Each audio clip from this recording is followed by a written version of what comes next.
अध्याय 14 की 27 नंबर आयत को आइए हम एक बार मिलकर पढ़ें। उसमें क्या लिखा है?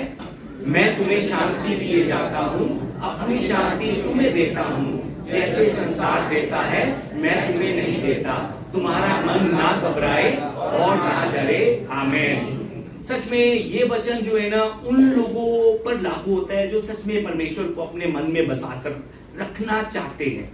प्रभु यीशु मसीह जो है ना बताते हैं इस वचन के द्वारा कि शांति और ये आनंद जो है ना वो दो प्रकार के होते हैं।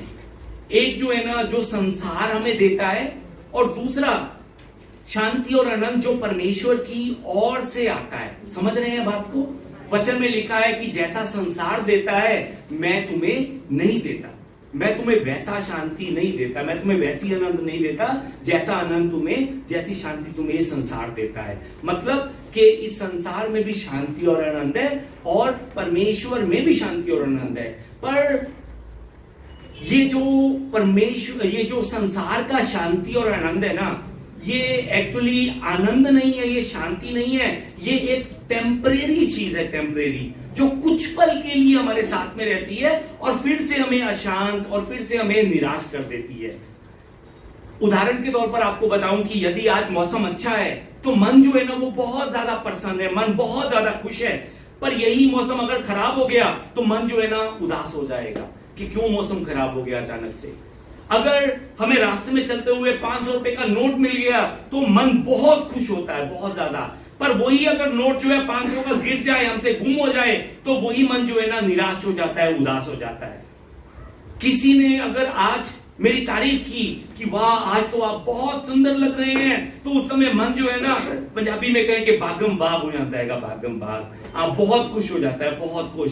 पर अगर कोई कहे कि पास्टर जी आप तो पहले से भी ज्यादा काले लग रहे हैं, तो पता नहीं मन और ज्यादा उदास होना शुरू हो जाता है, निराश होना शुरू हो जाता है। ये संसार की शांति है, संसार का आनंद है, जो हमें लगता है कि परमानेंट मेरे साथ रहेगा, पर सच में वो परमानेंट नहीं रहता, आता और चला जाता है, आता और चला जाता है।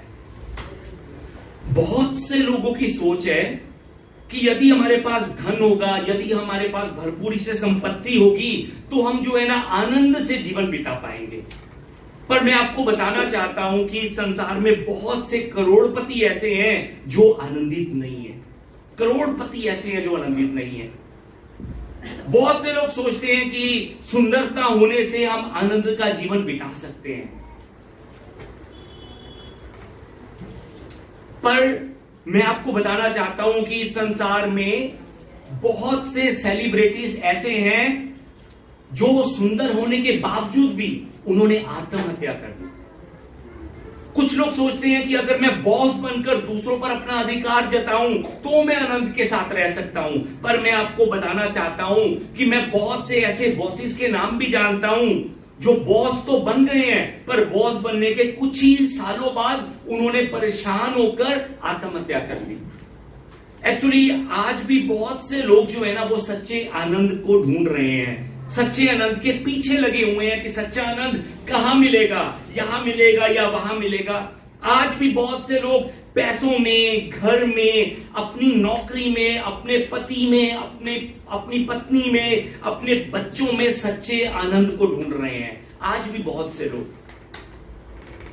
अजीब सी बात यह है कि बहुत से लोग ऐसे हैं जो अपने बच्चों को पाने के लिए परमेश्वर से प्रार्थनाएं करते थे कि प्रभु मुझे ये बच्चा दे दे, सच में मुझे बच्चा चाहिए, बच्चा चाहिए, मुझे बच्चा दे दे। अब वो बच्चा उनके पास में है, पर वो बच्चा उनके लिए आनंद का कारण नहीं है। अब वही बच्चा उनके लिए टेंशन का कारण बन चुका है, परेशानियों का कारण बन चुका है। ये वो बच्चा है जिसके लिए वो प्रार्थना करते थे कि प्रभु ये बच्चा मुझे एक बारी दे दे, मुझे एक बारी बेटा दे दे, मुझे एक बारी बेटी दे दे, सच में मैं उसे पलकों पर बिठा कर रखूंगा। पर आज पलकों पर का तो पता नहीं, डंडे पर जरूर बिठाया हुआ है लोगों ने बच्चों को। सच में आज वही माता पिता जो अपने बच्चों के लिए प्रार्थना करते थे वो उन पर हाथ उठाते हैं, वो उनको निकम्मा कहते हैं, वो उन्हें कहते हैं कि सच में अगर तू ना पैदा हुआ होता तो तेरे लिए ये अच्छा था। मांग रहे हैं परमेश्वर से, परमेश्वर ने दिया भी, लेने के बाद फिर से वो परेशान है। समझ रहे हैं जो बात कर रहा हूं? जिस नौकरी को पाने के लिए लोग प्रार्थनाएं करते हैं, परमेश्वर ने उन्हें वो नौकरी दी, परमेश्वर के अनुग्रह से उनकी प्रार्थना सुनी गई, पर वो उस अब नौकरी से खुश नहीं है, उस काम से खुश नहीं है। उनसे अगर कोई पूछे कि आपका काम कैसा चल रहा है, तो वो क्या कहेंगे? शायद वो ये कहेंगे कि पास्टर जी क्या बताऊं, मुझे मजबूरी में वहां पर काम करना पड़ रहा है, अगर मुझे कोई दूसरी नौकरी मिल जाए तो मैं कल ही वहां से छोड़ जाऊंगा। सच में आज क्यों मनुष्य सब कुछ पाने के बाद भी आनंदित नहीं है? प्रार्थना का उत्तर पाने के बाद भी इंसान जो है ना आनंदित नहीं है। क्यों? क्योंकि वो संसार में आनंद को ढूंढ रहा है। संसार में आज लोग संसार की चीजों में आनंद को ढूंढने के कारण और ज्यादा परेशान होते जा रहे हैं। आजकल लोग संसार की चीजों में शांति को ढूंढने के कारण और ज्यादा निराशा की ओर बढ़ते जा रहे हैं, और ज्यादा निराशा की ओर। लोग उन चीजों में आनंद ढूंढ रहे हैं, उन चीजों में शांति ढूंढ रहे हैं जहां पर शांति और आनंद नाम की कोई चीज है ही नहीं, जहां पर सच में है ही नहीं ऐसी चीजें, वो वहां पर ढूंढ रहे हैं। वहां पर पैसा वहां पर रखा है, यहां पर ढूंढ रहे हैं, यहां पर परिवार में, बच्चों में, दोस्तों में, रिश्तेदारों में, पड़ोसियों में, नौकरी में, तो यहां पर ढूंढ रहे हैं। यहां पर सच में यहां पर है, शांति भी है, आनंद भी है, पर सिर्फ कुछ पल की है, कुछ पल की, कुछ दिनों की है, दिनों की। और परमेश्वर के पास वो परमानेंट है, परमानेंट। इस समय सच में मैं आपसे पूछना चाहता हूं, क्या आपको सच्चा आनंद मिल चुका है? क्या सच में, क्या अब आपने इधर उधर भटकना छोड़ दिया है? क्या कहीं पर ऐसा तो नहीं कि आप आज भी आनंद को ढूंढ रहे हो कि मुझे आज तक आनंद नहीं मिला, मैं आज भी आनंद को ढूंढ रहा हूं, आनंद मुझे कहां मिलेगा? यहां मिलेगा या वहां मिलेगा, या वहां मिलेगा या वहां मिलेगा?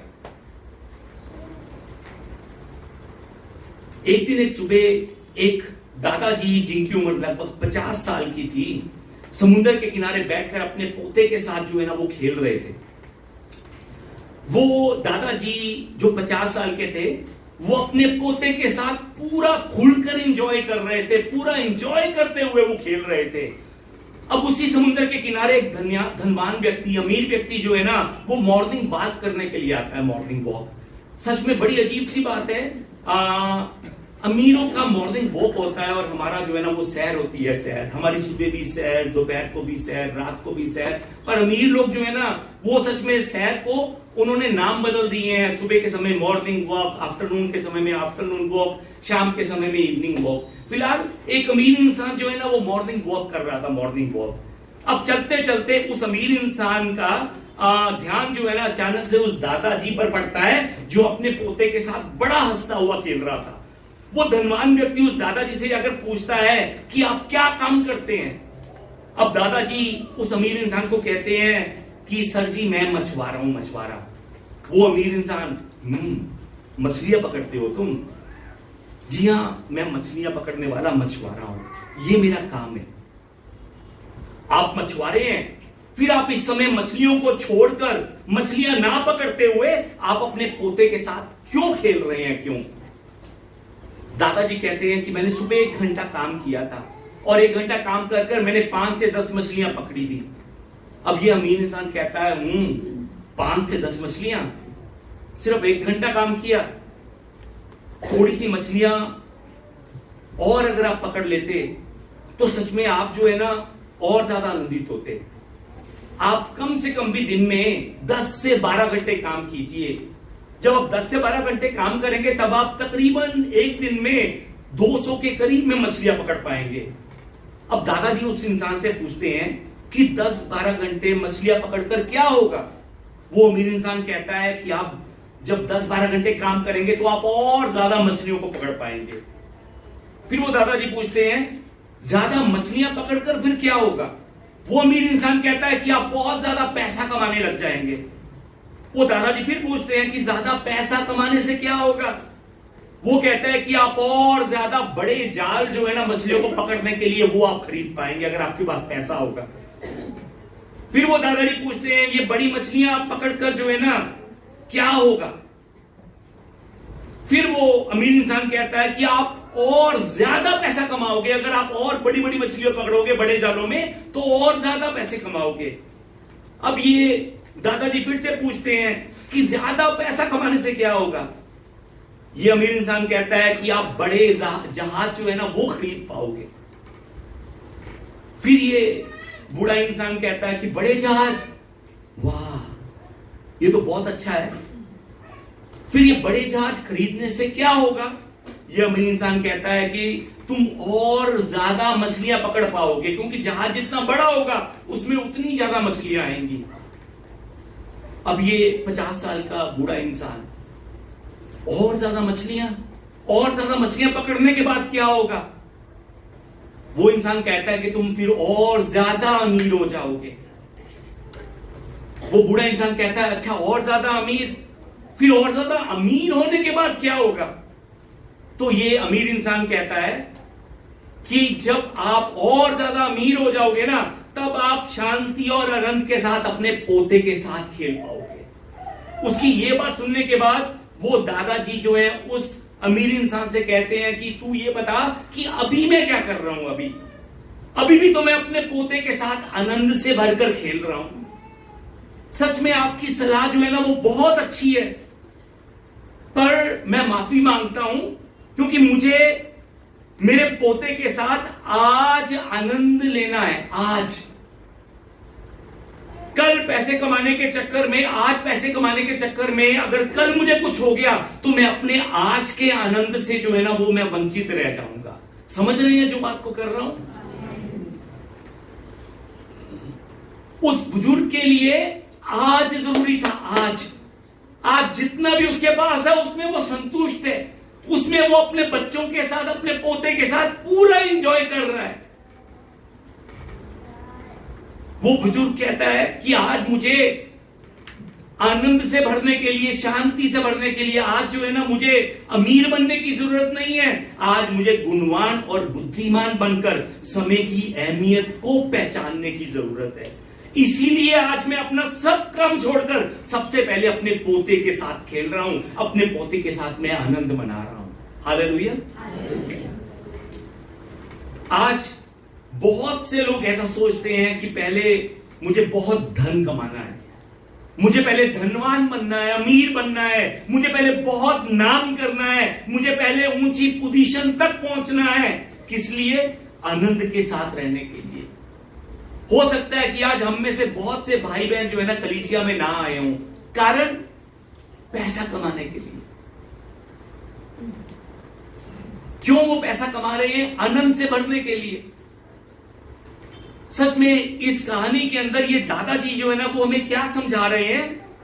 वो बता रहे हैं कि अपने पोते के साथ आनंद का जीवन बिताने के लिए उन्हें धनवान बनने की जरूरत नहीं है। आज जो उनके साथ में है, आज जो उनके पास में है, उसके लिए समय निकालकर उन्हें उसके लिए धन्यवाद करने की जरूरत है। तब वो आनंद अपने जीवन में पा सकते हैं जो अमीर इंसान इस उम्र में पैसे कमा कमा कर बुढ़ापे में पाने के लिए सोचते हैं और पता भी नहीं कि बुढ़ापे तक वो रहेंगे भी नहीं रहेंगे। कुछ साल पहले कोरोना आया था। कोरोना वो मुझे बहुत कुछ सिखाकर गया। क्या उसने आपको नहीं सिखाया? मेरी छोटी बहन कोरोना में चली गई, मेरी छोटा भाई जो है वो कोरोना में चला गया। मैं उनको कहता रहा कि परमेश्वर के पास आओ, परमेश्वर के पास आओ, यीशु पर विश्वास करो। वो कहते भैया हम करेंगे, पहले हमारी थोड़ी सी और उम्र हो जाए, थोड़ी सी और हमारी उम्र हो जाए। पर थोड़ी सी तो और क्या, कुछ ही दिनों के अंदर सच में वो चले गए। इस समय सच में मैं आपसे पूछना चाहता हूं कि आप एक बार बताइए कि लोगों के पास कितना पैसा हो कि लोग जो है ना आनंद और शांति के साथ जी सके। क्या लगता है आपको? लोगों के बारे में नहीं मालूम है। चलो मैं आपसे पूछता हूं, आप बताइए कि आपके पास कितना पैसा हो कि आप शांति और आनंद से जीवन बिता सकते हैं? कितना पैसा हो आपके पास? 10,000, पास्टर जी 10,000 से क्या होगा? 50,000? 50,000 अगर आपके पास होगा तो आप आनंद से जीवन बिता सकते हैं। 1 लाख, 10 लाख, 30 लाख, वह 30 लाख पर आकर कईयों के कान खड़े होंगे कि हाँ 30 लाख अगर हो तब सच में आनंदित हो सकता हूं मैं। 30 लाख अगर मेरे बैंक में हो, मैं आपको बताना चाहता हूं कि 30 लाख अगर आपके बैंक में है ना, तो आप कुछ महीनों के लिए खुश जरूर हो सकते हैं, पर कुछ महीनों बाद आप फिर से आकर कहेंगे पास्टर जी 30 लाख से तो मैं चंडीगढ़ में घर भी नहीं ले सकती। घर तो दूर की बात रही, एक कमरा भी मिलना मुश्किल है 30 लाख में। 1 करोड़, यहां पर आगे से आवाज आ रही थी 10 करोड़ की। 10 करोड़ अगर होंगे आपके पास तो क्या सच में आप आनंदित हो पाएंगे? सच में लगता है आपको आप आनंदित हो पाएंगे? कुछ दिन पहले मैं एक टीवी में इंटरव्यू देख रहा था, टीवी पर इंटरव्यू देख रहा था। उस इंटरव्यू के अंदर एक इंसान बता रहा था कि शाहरुख खान हीरो जो एक्टर जो है, उस शाहरुख खान के पास 50,000 करोड़ रुपया है। 50,000 करोड़ से थोड़ा ज्यादा है उसके पास पैसा। मालूम है 50,000 करोड़, उससे भी ज्यादा पैसा है उसके पास।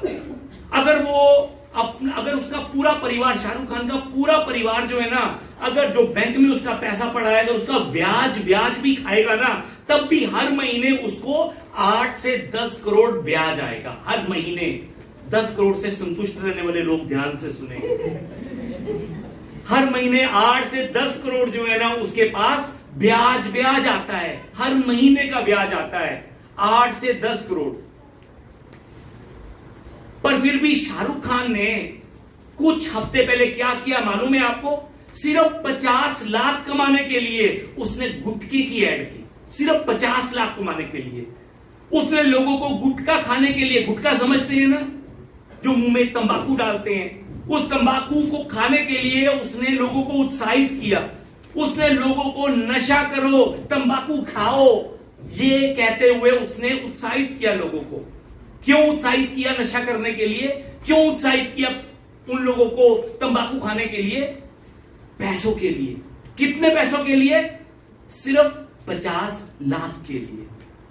जो इंसान हर महीने बिना काम किए 8-10 करोड़ बैंक का ब्याज लेता है, उस इंसान ने सिर्फ 50 लाख और कमाने के लिए लोगों को नशे की तरफ को धकेला।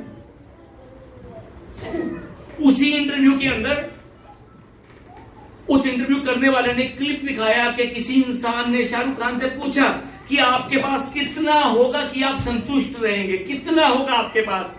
उन्होंने बड़े प्यार से एक्शन करते हुए कहा इतना।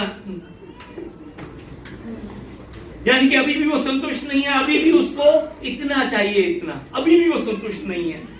उसकी संतुष्टि की कोई लिमिट नहीं थी, कोई भी। जब उसका हाथ सिर्फ यहां तक जा सकता था, अगर यहां तक जाता ना तो शायद वो यहां तक ले जाता। उसकी लिमिट का कोई अंत नहीं था। सच में मनुष्य को ये धन जो है ना वो संतुष्ट नहीं कर सकता। उसके पास जितना होगा उसे उतना ही कम लगेगा, उतना ही कम। जितना है ये कम है। जितना आ रहा था पहले खुश था, पर कुछ दिनों बाद दूसरों से मिलाना शुरू किया, कंपेयर करना शुरू किया, तब लगा कि नहीं ये जो है ये तो बहुत कम है, बहुत कम, इससे मेरा क्या होगा? परमेश्वर का वचन हमें समझाता है कि रहने के लिए ना इंसान को सिर्फ छत चाहिए, चाहे वो 1 कमरे की हो, चाहे वो 2 कमरे की हो। इंसान को सिर्फ छत चाहिए रहने के लिए। 3 समय की रोटी चाहिए इंसान को खाने के लिए, चाहे वो दाल हो, चाहे वो पनीर हो, चाहे वो मीट हो। 3 समय की रोटी चाहिए। पहनने के लिए इंसान को सिर्फ कपड़ा चाहिए, कपड़ा। नया कपड़े की जरूरत नहीं है, पुराना कपड़ा भी चलेगा, सिर्फ पहनने को, शरीर को ढकने के लिए कपड़ा चाहिए। क्यों मालूम है आपको? क्यों? क्योंकि इस संसार में आप जितना मर्जी परिश्रम कर लीजिए, आप जितना मर्जी कमा लीजिए, मरने के बाद आप कुछ भी अपने साथ में लेकर नहीं जा सकते। ये हमें बाइबल समझाती है। इस संसार की कोई भी चीज लेकर जाने का 0.5% भी चांस नहीं है, 0.5% भी। अब जो चीज आप लेकर नहीं जा सकते, तो उसे पाने के लिए आप आज का अपना आनंद क्यों छोड़ रहे हैं? क्यों? समझ रहे हैं जो बात मैं आपसे कर रहा हूं? जीवन के 4 दिन जो हमारे पास है ना, इन 4 दिनों में परमेश्वर के साथ रहकर उसी में संतुष्टि करते हुए परमेश्वर का धन्यवाद कीजिए। ऐसे करते हुए जीवन बिताना, यही हमारी सफलता है, और इसी सफलता से आनंद का सफर शुरू होता है। हालेलुया। जो परमेश्वर ने आज आपको दिया है, उसके लिए परमेश्वर का धन्यवाद कीजिए। आज की रोटी के लिए धन्यवाद कीजिए, आज की आराधना के लिए धन्यवाद कीजिए, आज के प्रेम के लिए धन्यवाद कीजिए, आज परिवार के साथ में बैठे हैं उसके लिए धन्यवाद कीजिए, आज अपने दोस्तों के लिए धन्यवाद कीजिए, आज परमेश्वर की कलीसिया के लिए धन्यवाद कीजिए, जो आपके पास है उसके लिए आज धन्यवाद कीजिए। कल जो परमेश्वर आज आपके मुंह से धन्यवाद करवा रहा है, वो कल भी धन्यवाद करवाना जानता है। विश्वास करते हैं आप? तो क्यों कल को लेकर हम बार बार चिंता करते हैं? परमेश्वर पर भरोसा कीजिए, धर्मी बनकर परमेश्वर के साथ चलिए, सीधे मन के साथ परमेश्वर के साथ चलिए। भजन संहिता 97 की 11 और 12 नंबर आयत आइए हम एक बार मिलकर पढ़ें। वचन में लिखा है, धर्मी के लिए ज्योति और सीधे मन वालों के लिए आनंद बोया गया है। ये धर्मियों यहोवा के कारण आनंदित हो।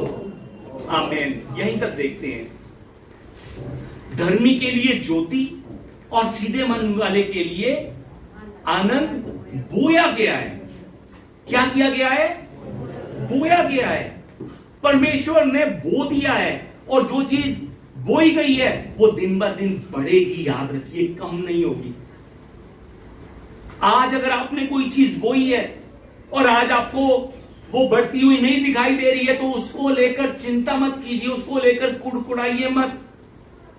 बोई हुई चीज निकलेगी, इस विश्वास में परमेश्वर पर भरोसा कीजिए। हालेलुया। ये वचन जो है ना, हमें बताता है कि धर्मी और सीधे मन वाला व्यक्ति जो है ना, वो यहोवा परमेश्वर के कारण आनंदित होता है, और यहोवा परमेश्वर में आनंद होने के कारण वो सदा अपने मुंह से परमेश्वर का धन्यवाद भी करता है। वो कुड़कुड़ाता नहीं है, वो अपने जीवन को कोसता नहीं है, वो अशांत नहीं रहता। क्यों? क्योंकि उसका भरोसा परमेश्वर है, उसकी आशा परमेश्वर पर होती है। आइए हमारे साथ वाले से कहें, परमेश्वर पर भरोसा कर। एक बार फिर कहें, परमेश्वर पर अपनी आशा रख। हालेलुया। ये धर्मी और सीधे मन वाला व्यक्ति कैसा व्यक्ति है मालूम है आपको? ये धर्मी और सीधे मन वाला व्यक्ति वो व्यक्ति है जो दिखावे का जीवन नहीं जीता, जो दो मुंही बातें नहीं करता, जो सच्चा, नम्र और ईमानदार होता है, जो अपनी इच्छा से नहीं परमेश्वर की इच्छा से चलता है, जो सिर्फ अपने बारे में नहीं दूसरों के बारे में भी सोचता है, जो सिर्फ एक की भलाई नहीं पूरी कलीसिया की भलाई चाहता है। ऐसे मनुष्य को परमेश्वर धर्मी और सीधे मन वाला कहते हैं। ऐसा मनुष्य परमेश्वर की उपस्थिति में रहता है। बाहर के हालात चाहे मुश्किल और परेशानियों से भरे क्यों ना हो, फिर भी वो अंदर से नहीं टूटता। क्यों? क्योंकि वो अपने हालातों के कारण नहीं, प्रभु यीशु मसीह के कारण आनंदित रहता है वो मनुष्य। सच में जब हम भी यीशु मसीह में और यीशु मसीह हम में बने रहेंगे ना, तब हम कभी भी अकेले नहीं होंगे, तब हमें कभी भी डर नहीं लगेगा, तब ये परिस्थितियां जो है ना वो हमें गिरा नहीं सकेंगी, तब हम दर्द में भी शांति और आनंद का जीवन बिता सकेंगे। जब हम यीशु में होंगे और यीशु हम में होगा, तब हम आंसुओं में भी अपनी उम्मीद रखेंगे, क्योंकि हम जानते होंगे उस समय कि हमारा सहारा, हमारी मदद इन संसार के लोगों से नहीं, प्रभु यीशु की तरफ से आती है। हालेलुया। समझ रहे हैं जो बात को कर रहा हूं? प्रभु यीशु की ओर से आती है। आज का वचन दानियल अध्याय 2 की ये जो 20 से लेकर 23 नंबर तक की आयतें जब हम देखते हैं ना, तब हम जान सकते हैं कि यह आयतें हमें बताती हैं कि जो परमेश्वर पर भरोसा रखते हैं, जो उसकी उपस्थिति में आते हैं, जो उस पर निर्भर रहते हैं, वे लोग चिंताओं में नहीं, आनंद में अपना जीवन बिताते हैं, क्योंकि वे लोग जानते हैं कि परमेश्वर पर भरोसा करने वाला विश्वासी,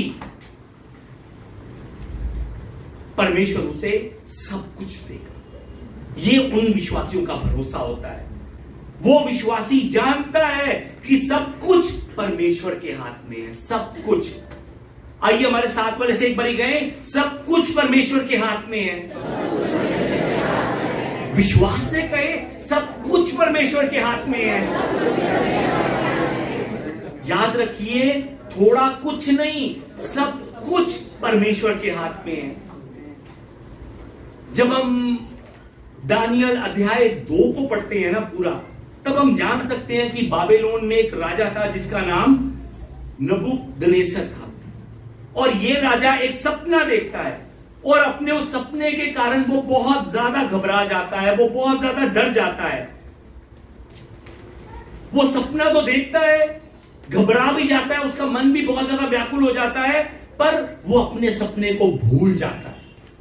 सपने को भूलने के कारण वो और ज्यादा व्याकुल होता है कि सपना बहुत खतरनाक था, बहुत डरावना था, पर मुझे याद नहीं है कि ये सपना कौन सा था। अब उस सपने को याद दिलवाने के लिए वो बाबेलोन में रह रहे सभी ज्योतिषियों को बुलाता है, सभी तांत्रिकों को बुलाता है, सभी पंडितों को बुलाता है, जितने भी टोना करने वाले हैं उनको भी वो बुलाता है और उन सबसे कहता है कि कल रात को मैंने एक स्वप्न देखा था, अब उसका अर्थ मुझे समझाओ तुम। वे लोग जितने भी होते हैं वो सब कहते हैं कि राजा, हम आपके सपने का अर्थ तो आपको बता देंगे, पर आप पहले हमें यह बताइए कि आपका सपना क्या था, आपने कौन सा स्वप्न देखा था। उस समय राजा कहता है कि मुझे सपना याद नहीं है, मैं स्वप्न भूल गया। राजा जी, ये आप क्या कह रहे हैं? हां, मैं अपना स्वप्न भूल गया। राजा जी, यदि आप अपने सपने को ही भूल गए तो हम आपको उसका अर्थ कैसे बता पाएंगे, यदि आपको सपना ही याद नहीं है। राजा उस समय कहता है कि फालतू की बातें बंद करो। तुम कहते हो कि तुम ज्योतिषी हो, तुम कहते हो कि तुम सब जानते हो। अगर तुम सब जानते हो तो मेरे सपने का अर्थ मुझे बताओ। मुझे बताओ कि मैंने क्या सपना देखा था और उसका अर्थ क्या है। वे लोग कहते हैं कि राजा जी, जो आप कह रहे हैं उसका कुछ भी अर्थ नहीं है, आप सपने को भूल चुके हैं, आप हमें अपना सपना बताइए, हम आपको उस सपने का अर्थ बताएंगे। फिर राजा जो है ना, गुस्से में आकर, क्रोधित होकर उनसे कहता है कि मैं तुम सबको एक निर्धारित समय देता हूं, यदि तुम उस समय तक सपने का अर्थ मुझे ना बता सके तो मैं तुम सबको मरवा डालूंगा, तुम सबको मैं मार दूंगा। अब कुछ समय बाद जब वे लोग बाबेलोन के राजा को उस स्वप्न का अर्थ ना बता सके, उस समय संसार के लोगों ने फायदा उठाया कि ये पंडित शास्त्री ये सब तो मरेंगे, हम दानियल को भी पकड़वाते हैं और इसको भी मरवाते हैं। पर दानियल जो है ना, उस समय क्या करता है, दानियल राजा के एक सेवक के पास, जिसका नाम अयोर्क है, उस अयोर्क नाम के सेवक के पास वो पहले जाता है। एक्चुअली राजा ने इस अयोर्क सेवक को भेजा था कि वो जाकर इन पंडितों को मार दे, इन शास्त्रियों को मार दे। अयोर्क सेवक को भेजा था, पर दानियल जाकर उस अयोर्क सेवक से मिलता है और उसके द्वारा राजा के पास पहुंचता है और राजा से मिलकर राजा से ये गुजारिश करता है कि राजा जी, मुझे थोड़ा समय दीजिए, मैं आपको बताऊंगा कि आपने कौन सा स्वप्न देखा था और उसका अर्थ भी मैं आपको समझाऊंगा, पर मुझे थोड़ा सा समय दीजिए। उस समय राजा जो है ना, वो दानियल से कहता है कि ठीक है, मैं तुझे समय देता हूं, पर अगर समय पूरा होने पर तूने मुझे मेरे सपने का अर्थ नहीं बताया तो मैं तुझे और तेरे साथियों को भी मार दूंगा। सिर्फ तुझे नहीं, तेरे साथियों को भी मैं मार दूंगा। उस समय दानियल परमेश्वर से कहता है ओके ठीक है। उस समय बाइबल में तो कुछ नहीं लिखा, पर शायद हो सकता है, शायद कि राजा ने हैरान होकर दानियल से पूछा हो कि दानियल मुझे एक बात बता कि जो काम ज्योतिषी नहीं कर सके वो काम तू कैसे करेगा तू। उस समय शायद दानियल ने कहा होगा कि मैं अपने यहोवा परमेश्वर का सहारा लूंगा। किसका सहारा लूंगा? यहोवा परमेश्वर। किसके यहोवा परमेश्वर? अपने यहोवा परमेश्वर का सहारा लूंगा। राजा तू क्या करेगा? मैं अपने यहोवा परमेश्वर का सहारा लूंगा, मैं जाकर उससे पूछूंगा और मेरा विश्वास है कि मेरा परमेश्वर राजा ने जो सपना देखा है मुझे वो जरूर बताएगा। ये मेरा विश्वास है। शायद राजा ने फिर दानियल से पूछा होगा क्या वो तेरा परमेश्वर इतना महान परमेश्वर है? हां राजा जी, मेरा परमेश्वर महान परमेश्वर है। अब राजा के पास निकलकर जाने के बाद दानियल घर में आता है और घर में आकर अपने साथी जो हैं हनन्याह को, मिशेल को और अजरिया को, इन तीनों को कहता है कि प्रार्थना करो, अब से प्रार्थना करो। अगर हम मिलकर इस समय प्रार्थना नहीं करेंगे तो राजा जो है ना मेरे साथ साथ तुम तीनों को भी मार देगा। ये बात मैं नहीं, वचन में ये बातें लिखी हुई हैं। दानियल 20 की 2 की 20 और 21 को अगर हम पढ़ेंगे तो हम सब जानते हैं कि दानियल 2 की 17 और 18 को जब हम पढ़ेंगे तो हम जानते हैं कि ये सारी बातें वहां पर लिखी हैं। आइए एक बार हम इन वचनों को मिलकर पढ़ें, 17 और 18 को। आइए शुरू करें। तब दानियल ने अपने घर जाकर अपने संगी हनन्याह, मिशाएल और अर्जिया, एक सेकेंड, ये जो 3 नाम लिखे हैं ये दानियल के सबसे करीबी दोस्त हैं, संगी है दानियल के। ये 3 लोग कौन है मालूम है आपको? शद्रक, मेशक और अबेदनेगो। ये तीनों नाम जो है ना इनके बाबिलोन में रखे गए नाम है, पर शद्रक, मेशक और अबेदनेगो, शद्रक, मेशक और अबेदनेगो ये इनके बाबिलोनी नाम है। और ये 3 नाम जो यहां पर हैं, हनन्याह, मिशाएल और अर्जिया, ये इब्रानी नाम है उन्हीं लोगों के। समझ रहे हैं बात को? आगे बढ़े। हनन्याह, मिशाएल और अर्जिया को यह हाल बताकर कहा, इस भेद के विषय में स्वर्ग के परमेश्वर की दया के लिए यह कहकर प्रार्थना करो कि बाबुल के और सब पंडितों के संग दानियल और उसके संगी भी नाश ना किए जाएं। आमीन। दानियल और उसके संगी कौन? ये तीनों लोग। दानियल इस समय इनको प्रार्थना करने के लिए कह रहा है। घर में जाकर लिखा हुआ है, घर में पहुंचकर उसने प्रार्थना करने के लिए कहा। दानियल उनको बताता है कि राजा ने एक सपना देखा और वो सपना भूल गया। मैंने उसको कहा कि राजा मैं तुझे उसका अर्थ बताऊंगा, परमेश्वर के अनुग्रह से मैं तुझे उसका अर्थ बताऊंगा।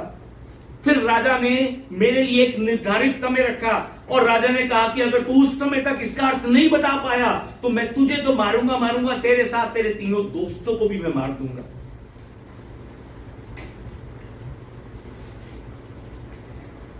आज हमारे बीच में कोई ऐसा है जो किसी समस्या में फंसा हुआ हो?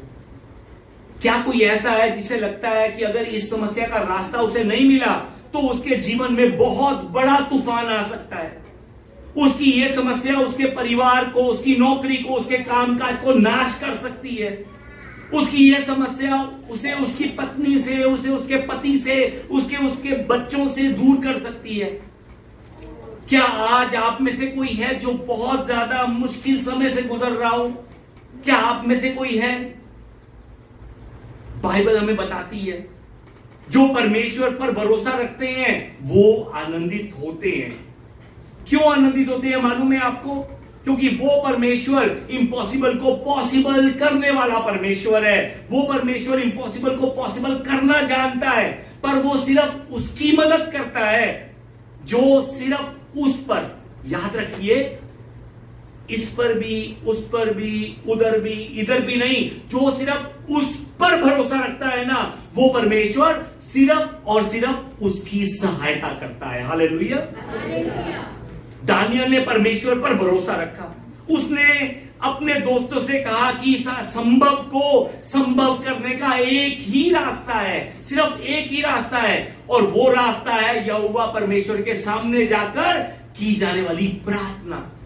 हमें प्रार्थना करते हुए परमेश्वर पर भरोसा रखना है और परमेश्वर हमें जरूर बचाएगा, हमें जरूर वो बातें बताएगा जो मैंने जाकर राजा से करनी है।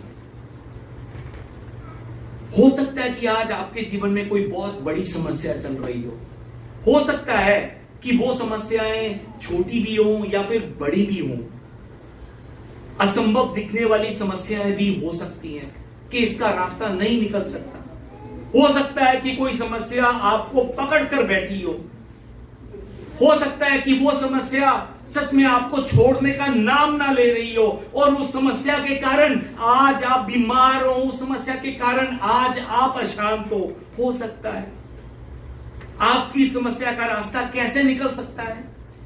कौन हमें इस समस्या का रास्ता दिखा सकता है? कौन हमें इस मुश्किल से, इस परेशानी से बाहर निकाल सकता है? हो सकता है कि आपने सारी कोशिशें कर देख ली हो सकता है कि आपने सब लोगों की सलाहें लेकर देख ली हो सकता है कि आपने बहुत जगहों पर जाकर देख लिया हो सकता है कि आपने सब कुछ कर देख लिया हो, फिर भी आपकी समस्या का हल ना निकल रहा हो सकता है। अब क्या करें हम कि हमारी उस समस्या का रास्ता जो है ना वो निकल सके? क्या किया जाए कि हम हमारी इस परेशानी से बाहर निकल सके? बाइबल हमें बताती है यीशु मसीह पर भरोसा रख तो तू आनंदित होगा। आइए हमारे साथ वाले से कहे, यीशु मसीह पर भरोसा रख, यीशु मसीह पर भरोसा रख,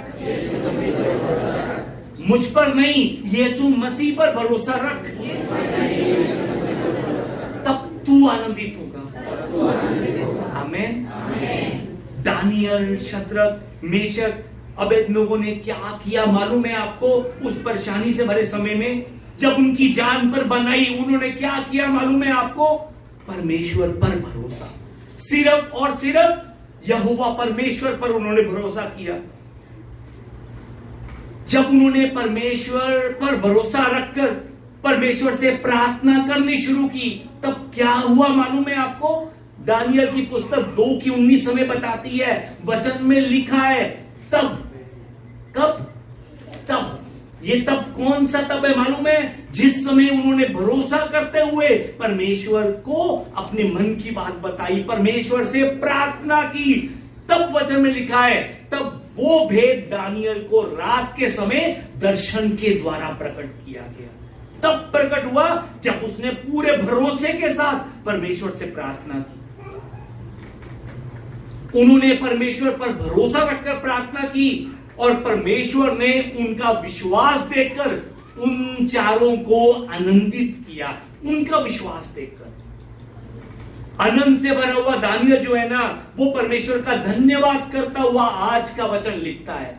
आज का वचन दानियल का धन्यवाद और आनंद से भरा हुआ वचन है। वचन दानियल जो है ना, धन्यवाद करता हुआ, आनंद से भरा हुआ क्या कहता है मालूम है आपको? परमेश्वर का नाम युग ना युग धन्य है, क्योंकि बुद्धि और पराक्रम उसी के हैं, उसी के, सिर्फ उसी के हैं। दानियल इस समय इतने आनंद से क्यों भरा हुआ है? क्योंकि उसने मुश्किल घड़ी में भी परमेश्वर पर भरोसा रखा था। इसलिए उसकी जान भी जा सकती थी, पर फिर भी उसने परमेश्वर पर अपना भरोसा रखा। वो अपनी समस्या का रास्ता निकालने के लिए इधर उधर नहीं भटका। वो उस मुश्किल घड़ी में उसने अपने घुटनों पर बैठा उस मुश्किल घड़ी में, और अपने घुटनों पर बैठकर परमेश्वर से उसने प्रार्थना करनी शुरू की और सिर्फ अपना भरोसा उसने परमेश्वर पर रखा। वो उतावला नहीं हुआ कि मेरी जान जाने का खतरा है, मैं मरने वाला हूं, मुझे कुछ होने वाला है, मुझे राजा मार देगा, मैं तो मरूंगा, तुम भी मरोगे। वो उतावला नहीं हुआ, उसने जल्दबाजी नहीं की, उसने धीरज रखा, उसने शांति रखी, उसने परमेश्वर पर भरोसा रखते हुए प्रार्थना की। जो काम पूरे बाबिलोन के पंडित विद्वान नहीं कर पाए, उस असंभव कार्य को दानियल के विश्वास ने संभव कर दिया। आमीन। अपना भरोसा परमेश्वर पर रखने के कारण दानियल ने परमेश्वर का नाम बाबिलोन में ऊंचा उठाया, और परमेश्वर ने भी दानियल का वो मन देखकर दानियल को पूरे बाबिलोन में ऊंचा उठाया। ये बात मैंने वचन में ये बात लिखी गई है। वचन में लिखा है कि दानियल ने कहा, सच तो ये है कि तुम लोगों का परमेश्वर सब ईश्वरों का ईश्वर। दानियल से कहा, किसने? राजा ने कहा। राजा ने, वो राजा जो परमेश्वर को नहीं जानता, वो राजा दानियल से कह रहा है कि तुम लोगों का परमेश्वर, तुम्हारा यहोवा परमेश्वर सब लोगों का परमेश्वर, सब ईश्वरों का ईश्वर है। राजाओं का भेद बताने वाला है। वो सबसे महान और सबसे बड़ा परमेश्वर है, उसके अलावा कोई भी नहीं है। ये बात कौन कह रहा है? बाबिलोन का राजा कह रहा है। राजा, और आगे वचन में लिखा है कि तब राजा ने दानियल का पद बड़ा किया और उसको बहुत बड़े बड़े दान किए। और आगे लिखा है कि बाबुल के सब पंडितों पर मुख्य प्रधान उसे ठहराया गया। मुख्य प्रधान। वो जो समस्या थी, ध्यान से सुनिए, दानियल के जीवन में आई वो समस्या जो थी ना, उस समस्या के कारण दानियल मुख्य प्रधान के पद पर पहुंचा। समझ रहे हैं बात को? अगर वो परेशानी ना आती तो क्या दानियल ऊंचा उठाया जाता? कभी नहीं उठाया जाता। उस परेशानी के कारण परमेश्वर ने उसे ऊंचा उठाया। क्या आजकल आपके जीवन में भी कोई कष्ट चल रहा है? क्या किसी दुख और तकलीफ के कारण आप भी परेशानी और मुसीबतों से घिरे हुए हैं? ध्यान से सुनिए। उन परेशानियों को देखकर, उन बीमारियों को देखकर मत डरिए, निराश मत होइए। परमेश्वर की उपस्थिति में आकर अपनी उस मुश्किल को परमेश्वर के हाथों में सौंपिए। परमेश्वर से प्रार्थना कीजिए। घुटनों पर बैठकर परमेश्वर को पुकारिए। परमेश्वर पर अपना भरोसा रखिए। परमेश्वर आपकी इस समस्या को आशीष में बदल देगा। आज की यही मुश्किल आपके जीवन में आशीष को लेकर आएगी। एक नई गवाही इसी मुश्किल के कारण आपके जीवन में लिखी जाएगी। दानियल को राजा के सपने का भेद मालूम ना होने के कारण उसे मरना था, उसके साथियों को भी मरना था, पर परमेश्वर ने उसे मरने नहीं दिया, बल्कि उसे राजमहल में जाकर परमानेंट बिठा दिया। परमानेंट आनंद से भर दिया उसे। क्यों? क्योंकि उसने सिर्फ और सिर्फ परमेश्वर पर भरोसा किया था। प्रार्थना करने वाले दानियल के 3 दोस्तों का क्या हुआ मालूम है आपको? प्रार्थना करने वाले दानियल के 3 दोस्त, वो भी आशीष से भर गए। उन्होंने भी अनुग्रह पाया। बाइबल हमें बताती है अध्याय 2 की 49 नंबर आयत के बाबुल के प्रांतों के कार्यों के ऊपर उन तीनों को नियुक्त किया गया। परमेश्वर ने प्रार्थना करने वाले हर एक जन को आशीष से भर दिया। किसको? प्रार्थना करने वाले जन को। किसको? परमेश्वर पर भरोसा रखने वाले जन को। याद रखिए, प्रार्थना करने वाले को परमेश्वर ऊंचा उठाता है। जो उस पर भरोसा करते हैं, परमेश्वर उन्हें आशीष देता है और उन्हें आनंदित करता है। क्या आप आनंद के साथ जीवन बिताना चाहते हैं? सच में क्या आप पूरा जीवन आनंदित होकर रहना चाहते हैं? आनंद से भरने के लिए आज से आपको भी ज्यादा नहीं, सिर्फ 2 कार्य करने की जरूरत है। पहला कार्य पवित्रता के साथ जीवन बिताने का। किसके साथ? पवित्रता। पवित्रता क्या है? मुंह से अशुद्ध शब्द ना निकालना, बुरी चीजों के बारे में ना सोचना, वो जगहें जहां पर परमेश्वर ने हमें जाने के लिए रोका है, उन जगहों पर ना जाना। पहला, पवित्रता के साथ जीवन बिताना, और दूसरा, परमेश्वर पर भरोसा रखना। जब आप ये 2 कार्य करते आगे बढ़ते हैं ना, तब आप अपने जीवन में फल के रूप में आनंद और शांति को प्राप्त करते हैं। आज का ये वचन दानियल जो है ना, उसकी सिर्फ ये धन्यवाद की प्रार्थना नहीं है, बल्कि आज का ये वचन दानियल का विश्वास है, उसकी नम्रता है और उसके आनंद की घोषणा है। 20 नंबर आयत में दानियल क्या कह रहा है कि परमेश्वर का नाम युग ना युग धन्य है, प्रशंसा के योग्य है। 21 नंबर आयत में दानियल क्या बताना चाह रहा है? दानियल कह रहा है कि इस जगत में जो कुछ भी हो रहा है वो संयोग से नहीं हो रहा है, वो अपने आप नहीं हो रहा है, वो सब परमेश्वर के प्लान से हो रहा है। अगर आज गर्मी है परमेश्वर के प्लान से है, अगर आज बारिश है तो परमेश्वर के प्लान से है।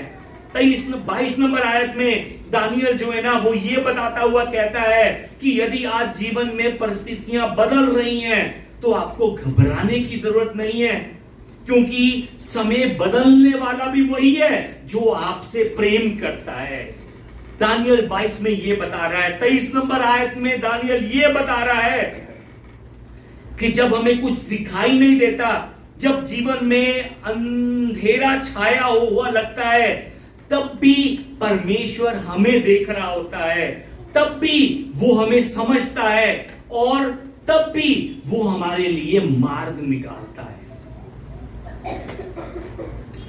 सच में आइए इस समय हम भी एक बारी दानियल की तरह घोषणा करते हुए, विश्वास की घोषणा, जीत की घोषणा करते हुए हम आगे बढ़े।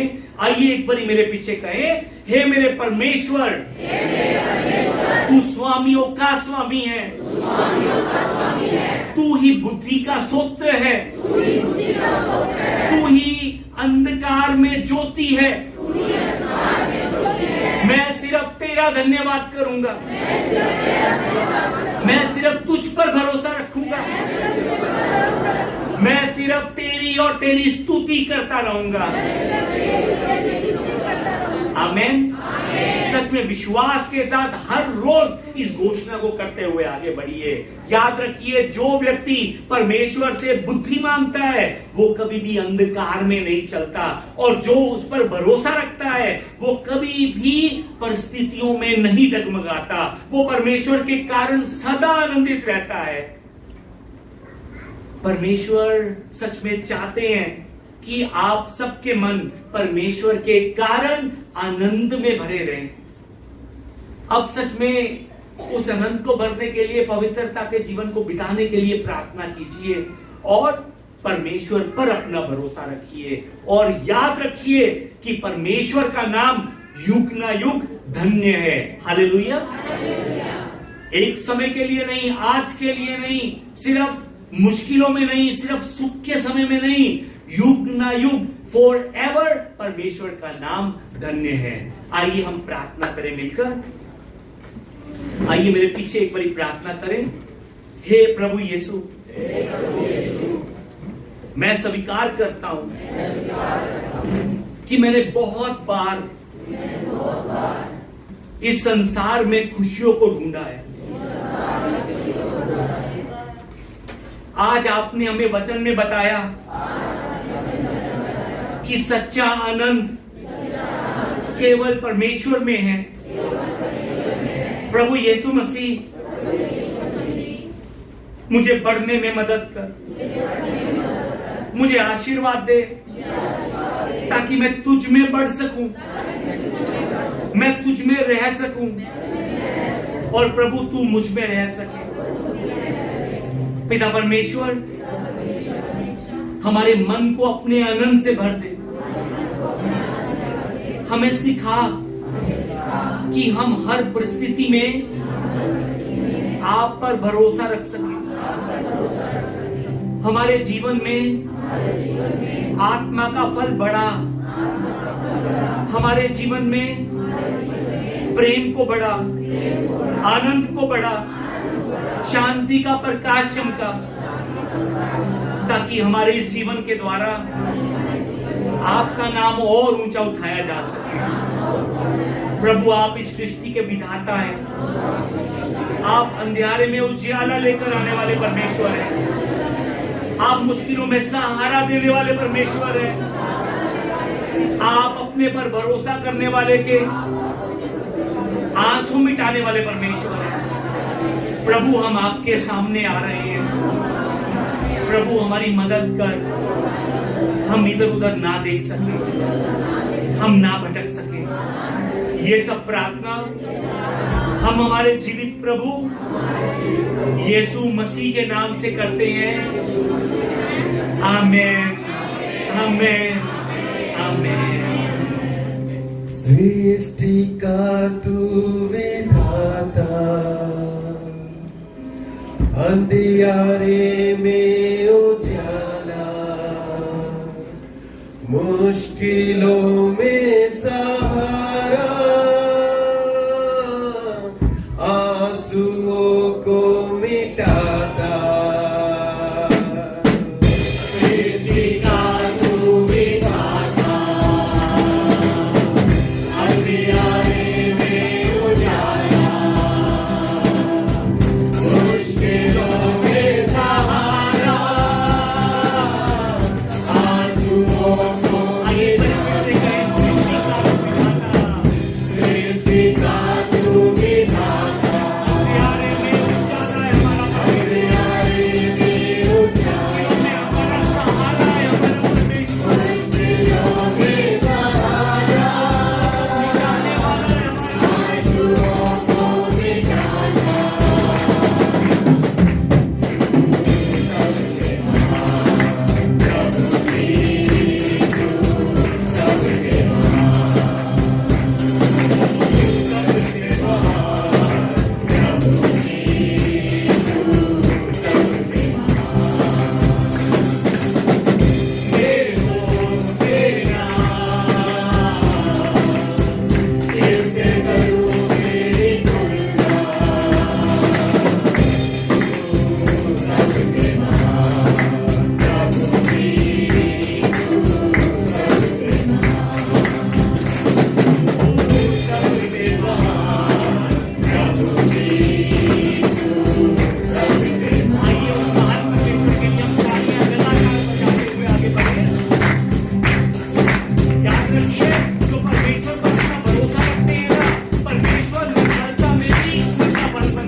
सच में आप वो परमेश्वर हैं जो प्रभु जी मेरी समस्याओं में आकर मेरे साथ चलकर मुझे उन समस्याओं से बाहर निकालते हैं। उन कठिनाइयों में आप मुझे अकेला नहीं छोड़ते, उन कठिनाइयों में भी आप मेरा हाथ पकड़कर मुझे चलाते हुए उन कठिनाइयों से बाहर निकालते हैं। आप सच में मेरी कमजोरी में मेरा बल बनकर मुझे सहारा देते हैं। प्रभु पिता परमेश्वर सच में आप महान परमेश्वर हैं। आप मेरे पिता हैं, आप मेरे दोस्त हैं, आप मेरे सब कुछ है। प्रभु आप सबसे महान परमेश्वर हैं। प्रभु हमें आशीर्वाद दीजिए कि उस महान परमेश्वर की प्रशंसा हम दूसरों से करते चल सके। हमें आशीर्वाद दीजिए कि हम आप पर भरोसा कर सके। हमें आशीर्वाद दीजिए कि अपनी मुश्किलों में हम ना डगमगाते हुए, हम परमेश्वर पर अपनी आशा रखते हुए प्रभु के कारण आनंदित होकर आगे बढ़ सके। प्रभु हमें आशीर्वाद दीजिए कि हम सदा आपका धन्यवाद कर सके, हम सदा आपकी महिमा और आपकी स्तुति कर सके। पिता परमेश्वर आप ही अंधकार में हमारी ज्योति हैं, आप ही समय के स्वामी हैं। पिता परमेश्वर आप ही से हर एक की शुरुआत होती है। पिता परमेश्वर हमें आशीर्वाद दीजिए कि हम अपने विश्वास को पकड़कर प्रभु पर भरोसा करने वाले बन सकें। हम आनंद के साथ प्रभु यीशु के साथ जीवन बिताने वाले बन सकें। जो आज आपने दिया है उस आज में हम आपका धन्यवाद करते हुए अपने कल को आपके उजाले से भर सकें। ये सब प्रार्थना मैं हमारे जीवित प्रभु यीशु मसीह के नाम से करता हूं, आमीन। आइए इस समय हम मिलकर परमेश्वर हमारे प्रभु यीशु के द्वारा सिखाई गई प्रार्थना कर आज की सभा को समाप्त करें। आइए मिलकर प्रार्थना करें। हे हमारे पिता, आप जो स्वर्ग में हैं, आपका नाम पवित्र माना जाए, आपका राज्य आए, आपकी इच्छा जैसे स्वर्ग में पूरी होती है वैसे पृथ्वी पर भी हो। हमारे दिन भर की रोटी आज हमें दीजिए, और जिस प्रकार हमने अपने अपराधियों को क्षमा किया है वैसे ही आप भी हमारे अपराधों को क्षमा कीजिए। आप हमें परीक्षा में मत डालिए, परंतु बुराई से हमें बचा लीजिए, क्योंकि राज्य और पराक्रम और महिमा सदा आपके ही हैं, आमीन। हमारे परमेश्वर का प्रेम, प्रभु यीशु मसीह का अनुग्रह और पवित्र आत्मा की सहभागिता आज भी अपने मन को परमेश्वर के सामने रखने वाले, अपनी आंखें बंद कर अपनी आंखों में प्रभु यीशु को देखने वाले परमेश्वर के हर एक जन के साथ परमेश्वर का अनुग्रह और परमेश्वर की शांति अब से लेकर सदा तक बनी रहे, आमीन। आमीन।